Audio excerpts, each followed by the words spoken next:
कितने लोग fashion designing के अंदर जाते हैं और कितने लोग सिर्फ एक नौकरी पकड़ लेते हैं या फिर कितने लोग एंटरप्रेन्योर में आ जाते हैं? क्योंकि फैशन डिजाइनिंग का काम ग्लैमरस बिल्कुल नहीं है। ऐसा क्यों होता है? मतलब कोर्स में अच्छा पढ़ाते नहीं है या फिर मार्केट की अपॉर्चुनिटीज नहीं है? ना तो प्रॉब्लम कोर्स की है, ना तो प्रॉब्लम कॉलेज की है, ना तो प्रॉब्लम कैंडिडेट की है। प्रॉब्लम यहाँ होता है कि मेरे को एक बात समझ में नहीं है, एस्थेटिकली अपीलिंग क्या मतलब हुआ? कोई भी महिला घर में बैठी है, कॉल बेल बजा तो सबसे पहले उसके दिमाग में आया कि कौन आया होगा, मुझे चेंज करना पड़ेगा।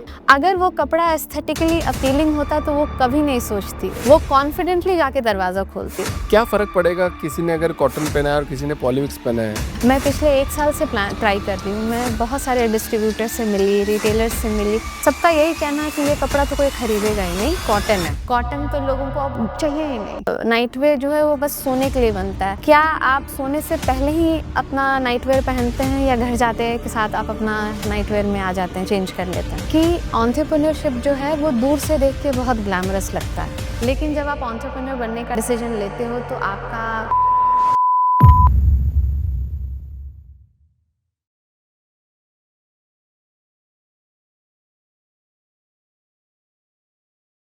शुभ्रा जी, बहुत बहुत स्वागत है आपका द फाउंडर्स ड्रीम में।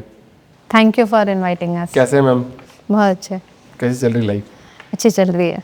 मेरे को सबसे पहले एक सवाल है, एनआईएफटी से आपने पढ़ाई करी है। एनआईएफटी कॉलेज से निकलने के बाद कितने लोग फैशन डिजाइनिंग के अंदर जाते हैं और कितने लोग सिर्फ एक नौकरी पकड़ लेते हैं या फिर कितने लोग एंटरप्रेन्योर में आ जाते हैं? एनआईएफटी पहली बात तो कि सिर्फ डिज़ाइनिंग का कोर्स नहीं है वहाँ पे मार्केटिंग का है, मर्चेंडाइजिंग का है, फैशन कम्युनिकेशन का है एंड फैशन डिज़ाइनिंग का एक कोर्स है वहाँ पे। बट जितने लोग भी डिज़ाइनर बनते हैं उसमें से बहुत कम परसेंटेज जो है उसमें अपना करियर परस्यू करते हैं। या तो आधे से ज़्यादा लोग मर्चेंडाइजिंग में शिफ्ट हो जाते हैं, कुछ प्रोडक्शन में शिफ्ट हो जाते हैं, कुछ विजुअल मर्चेंडाइजिंग में शिफ्ट हो जाते हैं, क्योंकि फैशन डिज़ाइनिंग का काम ग्लैमरस बिल्कुल नहीं है। नहीं है? बिल्कुल नहीं है।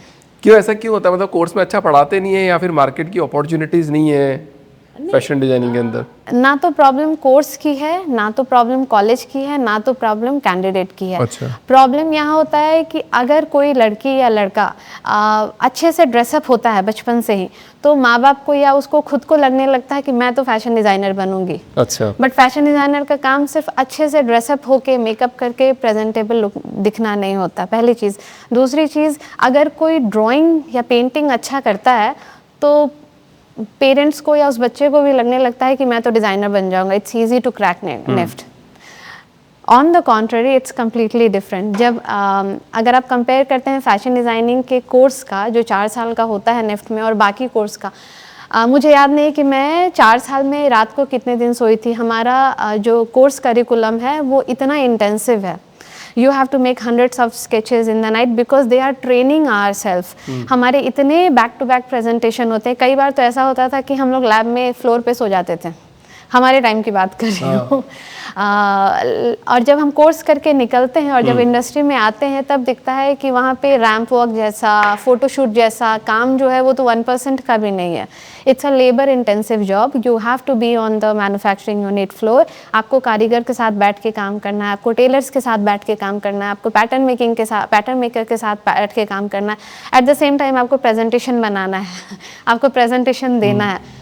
So it's very difficult. If you are emotionally not very strong, you are not very disciplined, you are not a good reader, and you are getting distracted very easily, it's not, this is not the field for you. मतलब जो college का जो fashion दिखता है बच्चों का वो मतलब वो एक्चुअली नहीं है, मतलब वो सिर्फ ग्लैमराइज किया जा रहा है उसको एक्चुअली। किसी ने ग्लैमराइज नहीं किया, वीडियोस ने ग्लैमराइज किया ना। नहीं, हम अपने मन में उसको ग्लैमराइज कर लेते हैं। हम अगर कोई भी वीडियो देखते हैं वो उसका हार्डली 2 या 3 सेकंड का वीडियो होता है। आप जो इंडिया फैशन वीक देखते हैं वो क्या होता है, साल में 2 बार आता है, बट वो 30 मिनट का ग्लैमराइज शो होता है। उसके पीछे का जो पूरा वर्क स्ट्रक्चर है उसको कर पाना बहुत मुश्किल होता है। सो इसलिए बहुत लोग नहीं सर्वाइव कर पाते हैं और ये फैक्ट है कि बहुत लोग नहीं कर पाते हैं। बहुत बढ़िया मैडम। तो मतलब आपका भी आप इस इंडस्ट्री में कैसा है? मतलब नो रिटेल एक्सपीरियंस आपको या है? एक रिटेल एक्सपीरियंस है आपको पूरा कंप्लीटली? आपने भी कितना काम किया है? मैंने 17 साल काम किया है। 17 साल? हाँ, एक्सपोर्ट हाउसेज में। और मैंने इंटरनेशनल रिटेलर्स के लिए काम किया है, मैंने डोमेस्टिक में काम नहीं किया। आप जितने भी बड़े ब्रांड्स जानते हैं मैंने उन सब के साथ काम किया है। H&M, Zara, M&S, Roberto Cavalli, Ralph Lauren, you name them. I have worked for UK market, US market, Australia, whole Europe. तो ये कहना कि मेरे पास रिटेल का एक्सपीरियंस नहीं है या नहीं था वो गलत होगा, क्योंकि मैं इंडिया में बैठ के अगर इंटरनेशनल ब्रांड्स के लिए अच्छा काम कर सकती हूँ तो जहाँ मैं पैदा हुई हूँ और जहाँ मैं पली बड़ी हूँ मैं उस मार्केट को कैसे नहीं समझ सकती, या मैं उस मार्केट के लिए काम या डिज़ाइनिंग कैसे नहीं कर सकती थी। तो आप मतलब अभी आपने जो बिजनेस बनाया वो येलो ब्लूम के नाम से बनाया है। जी। क्या करता है Yellow Bloom ma'am? Yellow Bloom basically homeware बनाता है। होमवेयर में आपका आता है नाइटी, काफ्तान, पजामा सेट, शॉर्ट सेट, जो बेसिकली कहा जाता है कि नाइट वेयर प्रोडक्ट है। I do not call them night wear, I call them home wear, because India हम में से कितने लोग हैं जो सिर्फ रात को सोते समय अपने कपड़े चेंज करते हैं। हम जैसे घर पहुंचते हैं हम लोग अपने कपड़े चेंज कर लेते हैं। So for me this is not night wear, this is home where.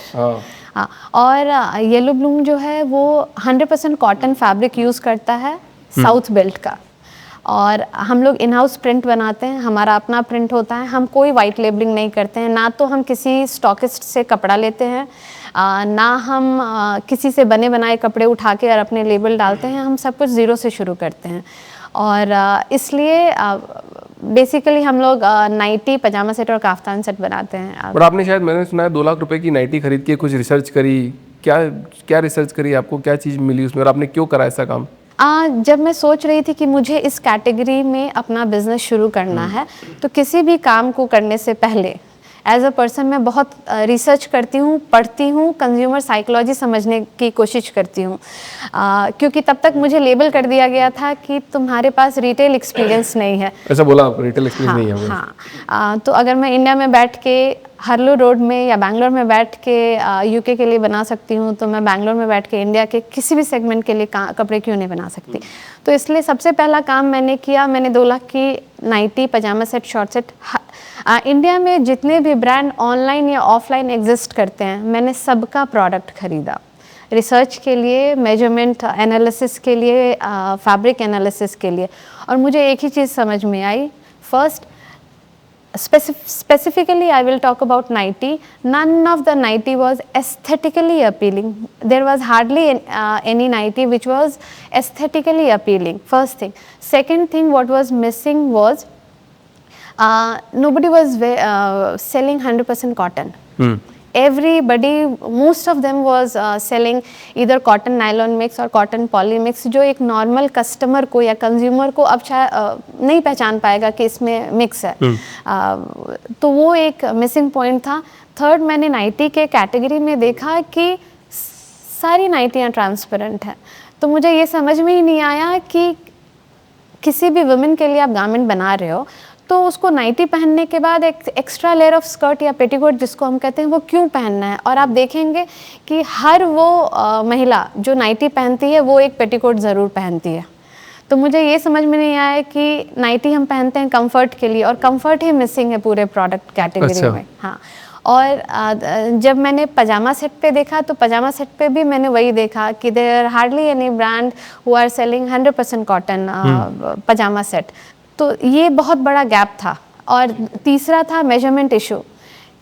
There was no consistency in measurement. It's like ill fitted garment, बस हमने बना दिया है, मेजरमेंट से हमें कोई मतलब नहीं है। किसी ब्रांड का एम जो है वो एक्सेल के बराबर है, किसी का एक्सेल जो है वो एल के बराबर है। So there was no consistency like international brand measurement. So these were the gap, and because of that only I did my research online, offline, all.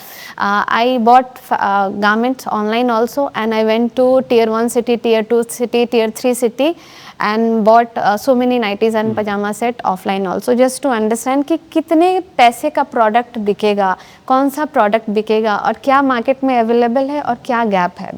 मेरे को एक बात समझ में नहीं है, एस्थेटिकली अपीलिंग क्या मतलब हुआ? मतलब इसका कपड़ों को देख के एस्थेटिक, मतलब वो भी होम वेयर, मतलब नाइटीज़ को देख के क्या एस्थेटिकली अपीलिंग में मतलब क्या बताना चाह रहे हैं अपन यहाँ पे? एस्थेटिकली अपीलिंग जब मैं बोलती हूँ, फॉर एग्जांपल अगर कोई भी महिला घर में बैठी है, कॉल बेल बजा, ठीक है, वो आराम से अपने काउच पे बैठ के टीवी देख रही है, मैगजीन पढ़ रही है, कुछ भी, कॉल बेल बजा तो सबसे पहले उसके दिमाग में आया कि कौन आया होगा, मुझे चेंज करना पड़ेगा। करेक्ट। हाँ। अगर वो कपड़ा एस्थेटिकली अपीलिंग होता तो वो कभी नहीं सोचती, वो कॉन्फिडेंटली जाके दरवाजा खोलती। आज वर्क फ्रॉम होम का कल्चर है, ठीक है, और मोस्ट ऑफ द कॉल में देखा जाता है कि आपको कैमरा ऑन करना पड़ता है। हाँ, ठीक है। अगर वर्क फ्रॉम होम में जूम कॉल का टाइमिंग आ गया तो सबसे पहले जो लेडीज़ हैं वो दौड़ती हैं कि मैं चेंज करके आती हूँ, then only I can switch on my camera. अगर वो कपड़ा एस्थेटिकली अपीलिंग होता तो क्या आपको कैमरा ऑन करने से पहले सोचना पड़ता? बिल्कुल ना। अब वुमेन को, किसी भी महिला को अपने बच्चे को स्कूल बस स्टॉप से पिक करना है, उनको क्या करना पड़ेगा? सबसे पहले कपड़े चेंज करने पड़ेंगे। वो 2 मिनट के काम के लिए भी उनको कपड़ा चेंज करना पड़ेगा। अगर एस्थेटिकली अपीलिंग होता तो वो इतनी कॉन्फिडेंट होती कि वो जाके अपने बच्चे को बस स्टॉप से भी तो ये पर्टिकुलर प्रॉब्लम आपके प्रोडक्ट में आपने सॉल्व करी है कि they are aesthetically appealing. Yes, मतलब कहीं भी किसी भी टाइम पे पहन सकते हैं, घूम सकते हैं। येलो ब्लूम की नाइटी पहनने के बाद आपको पेटीकोट पहनने की ज़रूरत नहीं है, आपको ऊपर दुपट्टा लेने की ज़रूरत नहीं है। You feel covered, you feel confident. And yellow Bloom के प्रिंट्स इतने अपीलिंग हैं कि आप उसमें सुंदर दिखोगे, आप इतने कॉन्फिडेंट दिखोगे कि आप पे फ़र्क नहीं पड़ता कि अगर कोई गेस्ट आ गया है तो भी आप कॉन्फिडेंटली बैठ के उनसे बातें करोगे, अपना जूम कॉल लोगे। फॉर दैट मैटर आपको अगर सब्ज़ी भी खरीदना है तो आप येलो ब्लूम की नाइटी में जाके खरीद सकते हो। सुबह मॉर्निंग वॉक के लिए भी जाना है, you just need to wear your walking shoes and go in that nightie. और I will say for pyjama set, you wear that pajama set, you can go for your road trip, you can go to a cafe. If you are a student, you can go to your library, you can roam around in your campus, you can go to your cafeteria. You do not have to change every time. Any working women who are staying in PG, they do not need to change every time.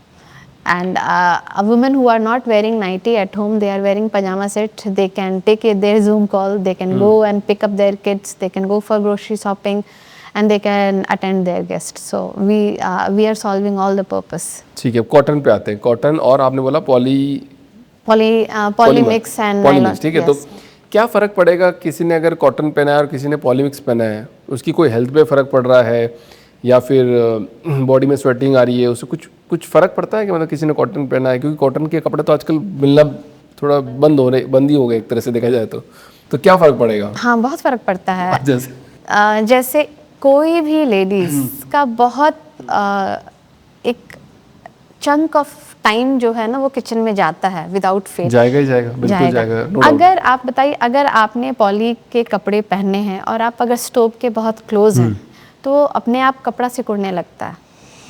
ठीक है, पहली चीज़। दूसरी चीज़, you sweat a lot when you are in kitchen, it can't observe. ठीक है, so it's not about health, it's about security also. आग लग, क्या हम वेट कर रहे हैं कि हमारे साथ कुछ मिसहैप हो तब जाके हम कॉटन के कपड़े पहनना शुरू करेंगे घर के अंदर, या किचन में जाने से पहले अभी हमें अब चेंज करना पड़ेगा? बेसिकली इस बारे में कोई सोचता ही नहीं है, ना तो किसी ब्रांड ने सोचा, और इसमें वुमेन की गलती नहीं है। उनकी लाइफ इस फैब्रिक क्वालिटी में नॉर्मलाइज हो गई है, उनके सामने जो रखा गया वो खरीदती गई, उनके पास कोई दूसरा ऑप्शन ही नहीं था आज के डेट में। और जैसा कि आपने बोला कि कॉटन मिलना बंद हो गया, आपने बिल्कुल सही बोला। अभी जैसे मैं ऑफलाइन मार्केट में एंटर करना चाह रही हूँ, मैं पिछले 1 साल से ट्राई कर रही हूँ, मैं बहुत सारे डिस्ट्रीब्यूटर से मिली, रिटेलर्स से मिली, येलो ब्लूम के कपड़े, जबकि ऑनलाइन इतना ज़्यादा बिक रहा है, ऑफलाइन कोई नहीं रखना चाह रहा है। सबका यही कहना है कि ये कपड़ा तो कोई खरीदेगा ही नहीं, कॉटन है, कॉटन तो लोगों को अब चाहिए ही नहीं। अब फास्ट फैशन का ज़माना आ गया ना, मतलब वो कॉटन महंगा भी पड़ता है, और दूसरा पॉलीमिक्स अगर कपड़ा बनाएंगे तो फास्ट निकाल लेंगे। अगर ऐसा रीज़न है तो येलो ब्लूम क्यों बिक रहा है इतना ज़्यादा ऑनलाइन मार्केट में? चाहिए लोगों को कॉटन चाहिए, और कोई ब्रांड दे नहीं रहा, उनको ऑफर नहीं कर रहा है। जैसे आप नाइट वेयर में ज़्यादा काम करते हैं, ठीक है, तो नाइट वेयर तो अभी भी बोलते हैं कि मतलब night where is just for sleeping, सोने के लिए, तो उसको आप बैरियर तोड़ रहे हो या फिर ऑटोमेटिकली टूट रहा है? नहीं, ये हम या मार्केटिंग नैरेटिव है हाँ। कि नाइट वेयर जो है वो बस सोने के लिए बनता है। क्या आप सोने से पहले ही अपना नाइट वेयर पहनते हैं या घर जाते के साथ आप अपना नाइट वेयर में आ जाते हैं, चेंज कर लेते हैं? हम में से कितने लोग हैं जो सोने से पहले अपना पजामा सेट या नाइटी पहनते हैं? घर में जाते के साथ हमें सबसे पहले क्या चाहिए? हम कंफर्टेबल होना चाहते हैं। तो किसने बोला कि नाइट वेयर सिर्फ सोने के लिए है? मैं तो नहीं मानती, इनफैक्ट कोई नहीं मानता आज के डेट में। आज के डेट में हम सबसे पहले पजामा पहनते हैं, हम नीचे वॉक के लिए भी जाते हैं, अपने अपार्टमेंट के नीचे हम कॉफ़ी पीने भी चले जाते हैं, हम कुछ हमें ग्रॉसरी पिक करना है तो भी चले जाते हैं। तो किसने बोला कि नाइट वेयर सिर्फ सोने के लिए है? और ये स्टीरियोटाइप नहीं है। स्टीरियोटाइप में मैं सिर्फ एक ही चीज़ ब्रेक करने का कोशिश कर रही हूँ कि मैं एस्थेटिकली अपीलिंग चीज़ें बना रही हूँ जिसको आप पहन के कहीं भी चले जाएं। Even if you are very conscious what you are wearing outside, you should feel good first where you are spending most of the time alone when no one else is watching you. So night wear सिर्फ सोने के लिए नहीं है। अभी जितने भी celebrities हैं वो भी मतलब नॉर्मल कंफर्टेबल कपड़ों में एयरपोर्ट पे दिखते हैं, तो क्या नॉर्मल जनता भी कंफर्टेबल कपड़ों में एयरपोर्ट पे दिख सकती है? क्योंकि उनको तो एस्पायरिंग दिखना है, मतलब सॉलिड दिखना है। ये नैरेटिव ऑलरेडी चेंज हो गया। अगर हम अपने आसपास देखेंगे, लोगों ने काफ्तान को एक्सेप्ट किया है, पब्लिकली एक्सेप्ट किया है। और अब आज के डेट में क्या है, हर किसी को अच्छा भी दिखना है, कॉन्फिडेंट भी दिखना है, एट द सेम टाइम हर किसी को कंफर्टेबल भी फील करना है। फॉर एग्जांपल, आज के डेट में जैसे हम एयरपोर्ट जाते हैं तो वो जो ट्रैवल टाइम है वो सिर्फ 3 घंटे का या 2 घंटे का नहीं रह गया। पहले आप अपने घर से एयरपोर्ट जाने के लिए कुछ टाइम कैब में बिताते हो, फिर आपका चेक इन का प्रोसेस है, फिर आप फ्लाइट में बैठते हो, फिर आपका चेकआउट का प्रोसेस है, फिर आप जाते हो। तो आपका ऑलमोस्ट 5-6 आवर जो है वो पूरे प्रोसेस में चला जाता है। तो आज के डेट में बहुत कम लोग हैं जो टाइट जीन्स पहन के या टाइट शर्ट पहन के बैठे 6 घंटा स्पेंड करना चाहेंगे। इसलिए आप देखोगे कि आजकल कॉर्ड सेट का बहुत फैशन ट्रेंड चल गया है।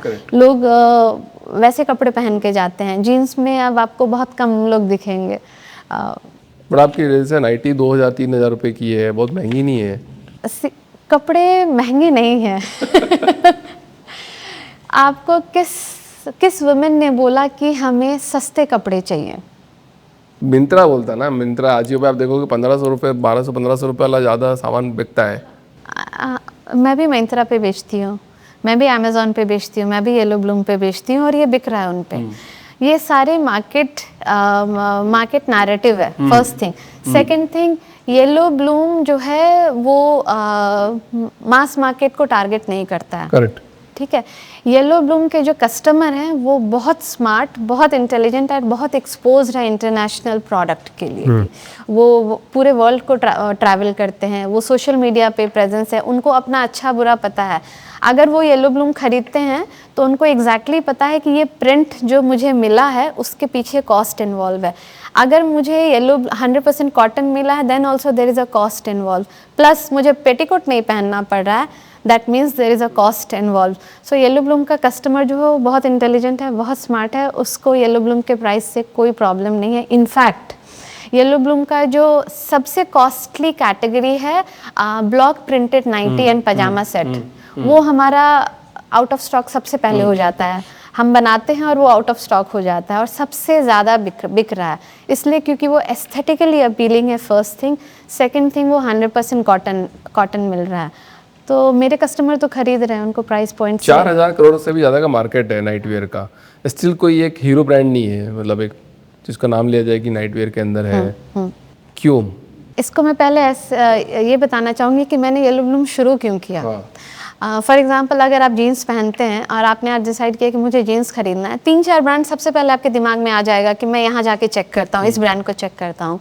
आपको शर्ट खरीदना है तो भी आपके दिमाग में ब्रांड्स रहेंगे कि मुझे इस ब्रांड को चेक करना है। अगर आपको अपना नाइट वेयर खरीदना है या होम वेयर खरीदना है, आपके दिमाग में कोई ब्रांड आता है? नहीं आता है। सो इसलिए हमने येलो ब्लूम शुरू किया कि हम होम वेयर ही बनाएंगे, क्योंकि कोई top of recall mind brand नहीं है, पहली चीज़। दूसरी चीज़, अभी तक इसमें कोई हीरो प्लेयर इसलिए नहीं आया है क्योंकि ये जो पूरी कैटेगरी है इमोशनली कनेक्ट ही नहीं कर पाया है अभी तक कोई भी ब्रांड उससे, ना तो इमोशनली ना टेक्निकली। इस लाइक कि घर में ही तो पहनना है और बाहर विजिबिलिटी भी नहीं मिलनी है, तो हम इसके डिज़ाइन पे क्यों खर्च करें, हम इसके एस्थेटिक पे क्यों खर्च करें, हम इसके फैब्रिक पे क्यों खर्च करें। तो प्रॉब्लम कंज्यूमर के साथ नहीं था, प्रॉब्लम जो ब्रांड हैं उनकी ऑफरिंग के साथ है। उन्होंने अपना माइंडसेट बना लिया। कंज्यूमर तो कभी नहीं बोलता कि हमें सस्ते कपड़े चाहिए, कंज्यूमर को हमेशा अच्छे कपड़े चाहिए, क्वालिटी कपड़े चाहिए। मतलब जैसे मान लो कि आप तो इतना काम किया, 15-17 साल काम किया है, और इंटरनेशनल अगर आप लॉन्च करते तो आपका प्रोडक्ट और ज़्यादा महंगा बिकता। तो फिर इंडिया ही क्यों चूज़ किया आपने? ये कहानी सिर्फ इंडिया की नहीं है। हाँ। ये जो होमवेयर कैटेगरी है, ये स्टोरी जो है वो हर कंट्री में सेम है। हाँ, तो जैसा कि मैंने आपको बोला, मुझे किसी ने रिजेक्ट नहीं किया कि मेरे पास रिटेल एक्सपीरियंस नहीं है, मुझे किसी ने सेलेक्ट नहीं किया। एवरीबडी वाज जनरली क्या होता है ना, हर कोई सेफ खेलना चाहता है, हर कोई चीज़ों को नीटली लेबल करना चाहता है कि okay this person is from design export background, तो इसको इस लेबल में रखते हैं, कैटेगरी में रखते हैं। तो इसके वजह से उन्होंने हाँ मुझे नहीं बोला। बट बहुत लोग जो लीडरशिप पोजीशन पे थे और मेरा इंटरव्यू लिया था, जब उन्होंने अपना वेंचर स्टार्ट किया तो उन्होंने सबसे पहले मुझे कांटेक्ट किया, क्योंकि सबको एक्सपोर्ट बैकग्राउंड का डिज़ाइनर चाहिए था। एग्जैक्टली उनको पता था कि मैं क्या वैल्यू दे सकती हूँ उनको। तो जो क्वेश्चन आपने किया कि इंटरनेशनल मार्केट में ज़्यादा प्राइस मुझे मिलता, मेरा प्लानिंग है इंटरनेशनल जाने का, लेकिन पहले मैं अपने घर में बेचना चाहती हूँ। मैं सक्सेसफुल पहले अपने घर में होना चाहती हूँ, फिर मैं पड़ोसियों की तरफ देखूंगी।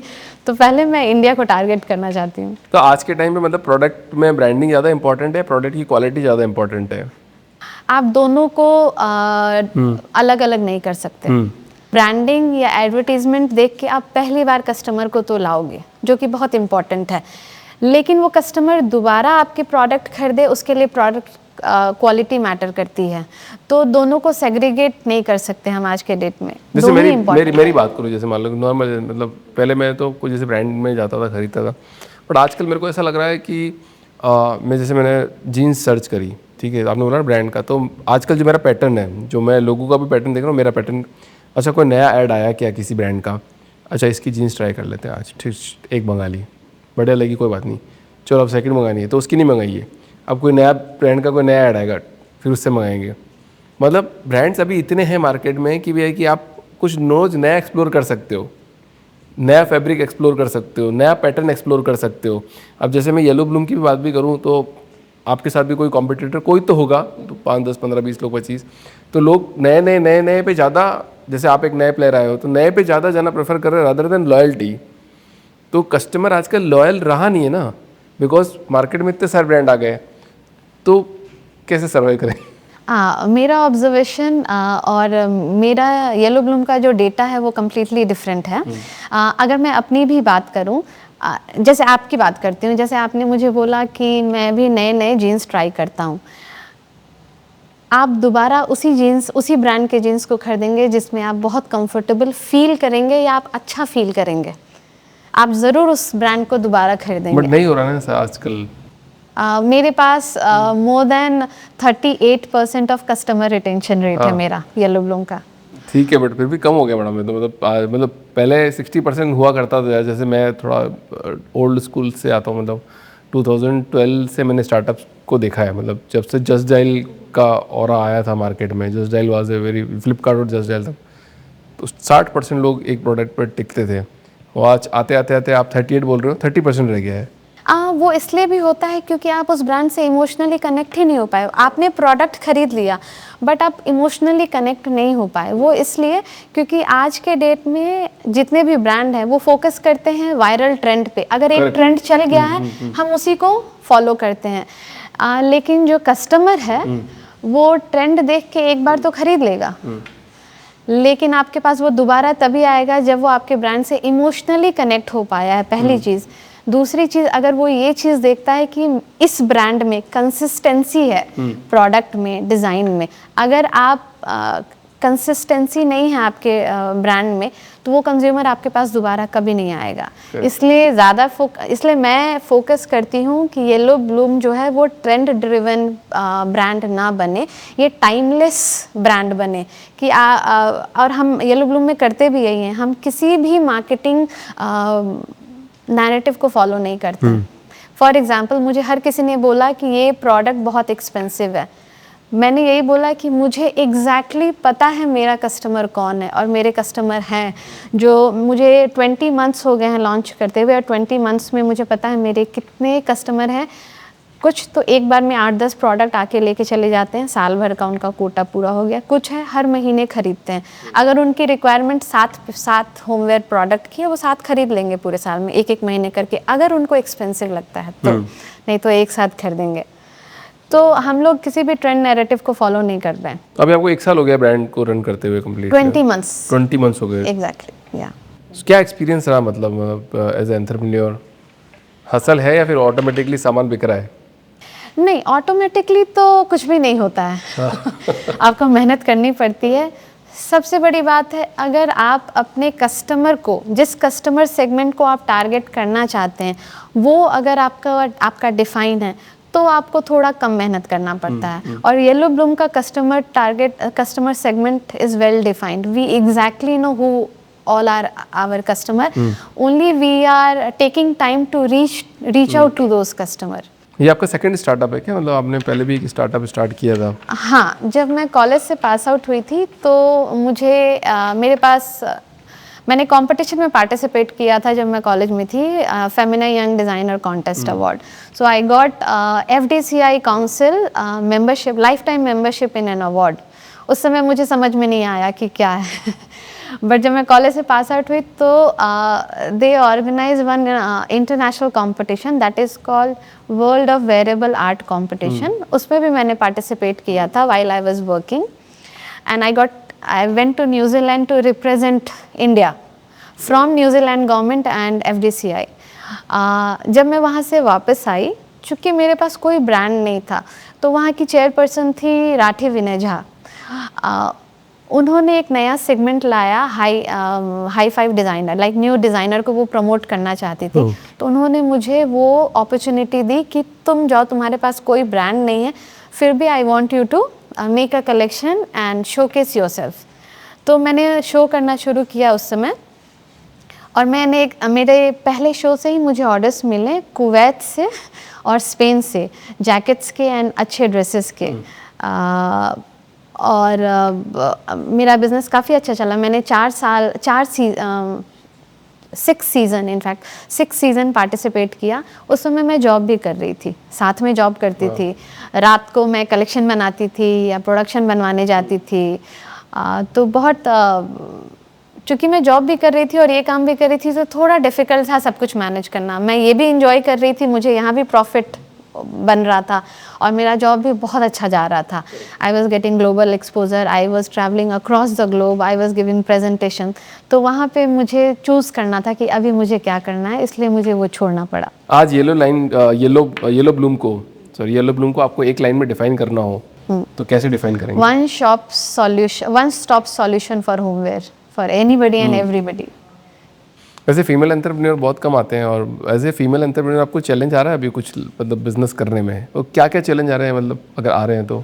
मैं इस चीज़ को बहुत डिफरेंटली दिखती हूँ। मुझे फीमेल एंटरप्रेन्योर और मेल एंटरप्रेन्योर में कोई डिफरेंस नहीं दिखता है। Entrepreneur is a entrepreneur.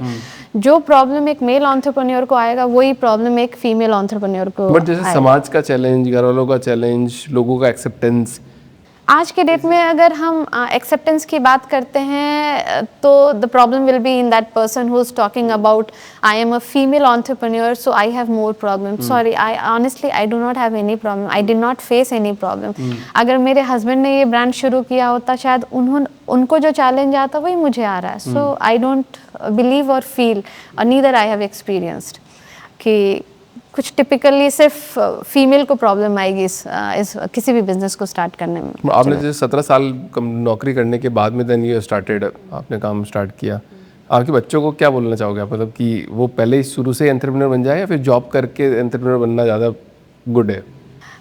इसका आंसर मैं शायद सिर्फ हाँ या ना में नहीं देना चाहूँगी उनको। मैं यही बोलूँगी कि एंटरप्रेन्योरशिप जो है वो दूर से देख के बहुत ग्लैमरस लगता है, Correct. बहुत ग्लैमरस है, लेकिन जब आप एंटरप्रेन्योर बनने का डिसीजन लेते हो तो आपका कोई हॉलीडे नहीं होता है, कोई सैटरडे संडे नहीं होता है। You have to work 24/7।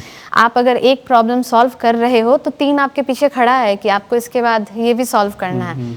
If you have that mental strength or emotional strength to go through in the beginning, please go for it. If you do not, and second thing I would like to tell my son that if you are not disciplined, if you are not consistent, entrepreneurship is not for you. If you are disciplined and consistent with your behavior or work, you go for it, otherwise don't go for it. क्या लगता है एक brand बनाने में कितना समय लग जाता है? मतलब एक स्टैंडर्ड टाइम ले, अगर 5 साल, 7 साल, 10 साल या 3 साल में बन जाता है? मैं फिर से बोलूँगी, you can not define this within any time line. It takes lot of time. It depends कि आपको आपका एम कहाँ तक पहुँचने का है। करेक्ट। अगर आप लंबी रेस कि घोड़े में पार्टिसिपेट के घोड़े हो तो you have to be patient and calm. You don't want to get into that rat race of कि इन्वेस्टर का पैसा लाना है, आईपीओ लाना है। These are completely different. मतलब आपने बहुत सारे इन्फ्लुएंसर के साथ भी कोलैबोरेशन किया है, कुछ फायदा होता है इन्फ्लुएंसर कोलैबोरेशन के साथ में? Actually, day one से मुझे पता था कि influencer marketing is not for Yellow Bloom. Again I say I understand my customer very well. I knew very well that मेरा येलो ब्लूम के जो कस्टमर हैं, they are not emotional buyers. They are not scrolling over and buying things and getting disconnected with the product. तो जब भी मैं किसी marketing agency से मिलती थी या मेरी मार्केटिंग एजेंसी जो है, they forced me, you have to go. और किसी रैंडम आदमी से भी आप बात करो तो सब बोलेंगे कि आपको इन्फ्लुएंसर मार्केटिंग करना चाहिए, सारे ब्रांड्स के लिए काम कर रहा है। तो मैंने भी सोचा कि ठीक है, अपना स्ट्रॉन्ग ओपिनियन बनाने से पहले मैं भी ट्राई कर लेती हूँ। And I and up collaborating with 200 influencers. Some of them were very nice. I am still in touch with those influencers. Some of them ghosted me after receiving the product. Some of them deleted the content after posting it. They kept it for maybe few hours or 1 week. They ghosted me. Eventually ना तो मेरा follower बढ़ा उससे और ना ही मेरे sales पे कोई impact आया. So that is also proven that yellow bloom narrative will not work. I'm not saying that influencer marketing is not good or it's not working. For many brands it has worked very well and it's working, but for yellow bloom it's not for yellow bloom. चलो कोई नहीं शुभ्रा जी, बहुत बढ़िया काम कर रहे हैं आप और ऐसे ही आप सॉलिड काम करते रहिए और येलो ब्लूम को आगे बढ़ाइए। और जैसे ही बॉस एक और स्टेज पे आ जाता है, एक बार फिर पॉडकास्ट में आइए। एक आखिरी सवाल इस पॉडकास्ट का, पॉडकास्ट मतलब अभी क्यों कर रहे हैं एंटरप्रेन्योर्स? आप क्यों आए पॉडकास्ट में? मुझे ऑनेस्टली येलो ब्लूम के बारे में लोगों को बताना है और एक इन्फॉर्मेशन देना चाहती हूँ मैं कि क्यों 100% कॉटन पहनना ज़रूरी है। आप क्यों जो कपड़े आपको बाहर पहनने, शायद आप अपने लाइफ टाइम में 30% टाइम ही उस कपड़े को पहनोगे, उस पे आप ज़्यादा फोकस करते हो, लेकिन आप उस कपड़े पे फोकस नहीं करते हो जिस कपड़ों में आप अपना ज़्यादा टाइम बिताते हो। इम्पॉर्टेंट है कि आप अपने आप को कैसा फील करते हो, वो फील करना ज़्यादा इम्पॉर्टेंट है रादर दैन कि मैं बाहर जा रही हूँ, लोग मुझे क्या कहेंगे। लोगों से मुझे कॉम्प्लीमेंट चाहिए। मैं चाहती हूँ कि येलो ब्लूम की नाइटी पहने या पजामा सेट पहन के लोग उनको कॉम्प्लीमेंट दे कि क्या नाइटी पहना है, बहुत अच्छा लग रहा है। सो लोग ये चीज़ आपको बोले उससे पहले आप खुद को आईने में देख के बोलो कि यार मैं बहुत अच्छा फील कर रही हूँ इस कपड़े में। तो मैं ये मैसेज देना चाहती हूँ। होमवेयर है, कुछ भी पहन लेना अच्छी बात नहीं है या नहीं पहनना चाहिए। Thank you Shubhra ji, thank you so much for coming in the podcast. ऐसे आते रहिए, अपने प्रोडक्ट के बारे में अगर आप बार बार नहीं बोलोगे और ज़ोर से नहीं बोलोगे और लगातार नहीं बोलते रहोगे तो जो माइंडसेट आप बनाना चाह रहे हो वो बनेगा नहीं। तो इसलिए आप बोलते रहिए अपने प्रोडक्ट के बारे में। Thank you so much. Thank you.